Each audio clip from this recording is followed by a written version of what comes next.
Hello Libra, Sun, Moon, Rising, and Venus signs. Kamusta kayo? Sana po ay nasa mabuti kayong kalagayan. Welcome back po sa Star Tarot.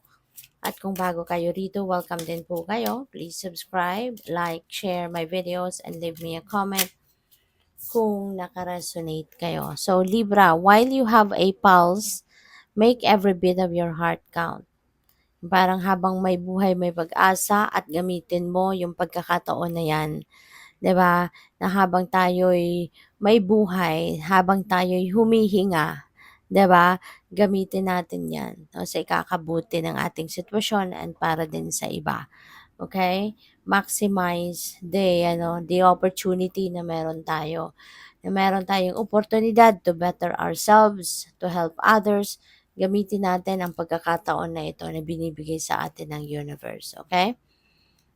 Don't listen to others as the messages you are receiving are correct. So, mas pakinggan mo kung ano yung naririnig mo, no, from your intuition, rather than listening to Marites or Marisol, rather than listening to what other people are telling you. Kasi, una-una, hindi mo rin naman sigurado kung sincere ba, di ba? Yung kunyari, ina-advise sa'yo ng mga tao, is that really for your best interest? Kasi hindi mo din alam, 'di ba? Kung sinasabi lang nila 'yan for your own good or para sa mas ikakabenepisyo nila, 'di ba? Sa dami na ngayon ng mga manloloko sa mundo, hindi na tayo dapat na basta-bastang nagtitiwala, no? Hindi na tayo dapat basta-bastang nagtitiwala agad-agad, 'di ba? Sa kanila. So we really need to listen, no? We really need to listen to ourselves, listen to our intuition, listen to what our soul is telling us rather than listening to what other people are telling us, you know? Except kung yung kunyari yung mga nag-a-advise sa'yo ay talagang kilalang-kilala mo na, alam mo na talagang kung ano yung sinusunod mong sinasabi ng taong yan ay talagang proven mo na yan ay talagang tulong para sa'yo, 'di ba? So what else? We have you need to put the music back into your life. Reminder ito para sa inyo. Cancer or sorry, Libra. O siguro meron kayong cancer placement sa iyong chart, ano? Or maybe you're dealing with a cancer kaya sumingit si cancer. So, yun. Kasi baka ano kayo eh, baka in the past, no, baka malaking parte ng buhay ninyo yung musika. Baka yung music has been a part of your life, for so long. At for whatever reason, baka nagkaroon kayo ng disconnect, 'di ba, sa music. Baka nagkaroon kayo ng hindi baka nagkaroon kayo ng tawag dito, yung kumbaga nawalan kayo siguro ng oras para sa interest ninyo ito, sa pakikinig, kung mahilig kayong makinig or sa pagkanta, kung kayo kumakanta, yung mga gano'n. Siguro nawalan kayo ng oras para diyan, Pero ngayon, ayan, panawagan ito sa inyo na ibalik mo na yung connection mo sa music, no, into your life. Kasi baka eto yung mas magpapa-inspire sa'yo, may babalik yung saya mo, yung gano'n, no? So, maraming salamat for subscribing, and if you haven't subscribed yet, subscribe na kayo.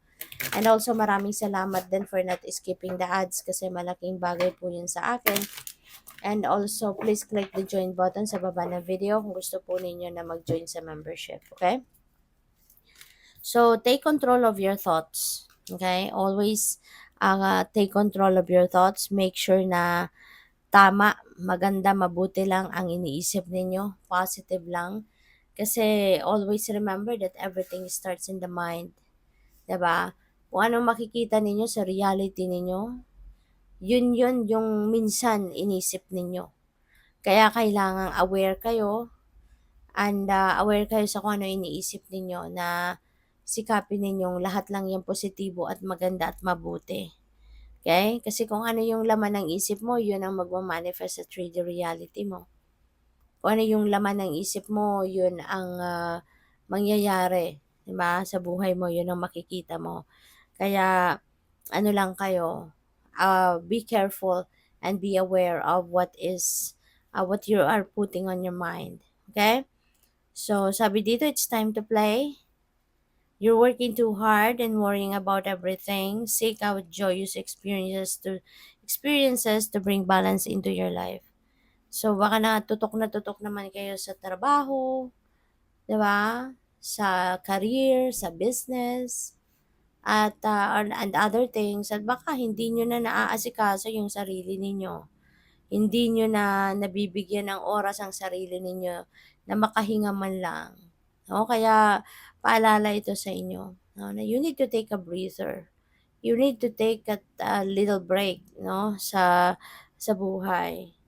Kasi puro kayo trabaho, puro kayo obligasyon, responsibilidad, pagtulong sa ibang tao.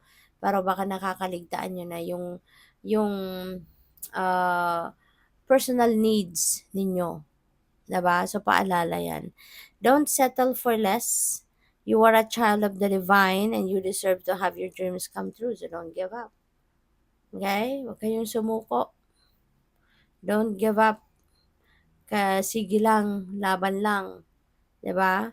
Sabi dito, you deserve to have your dreams come true.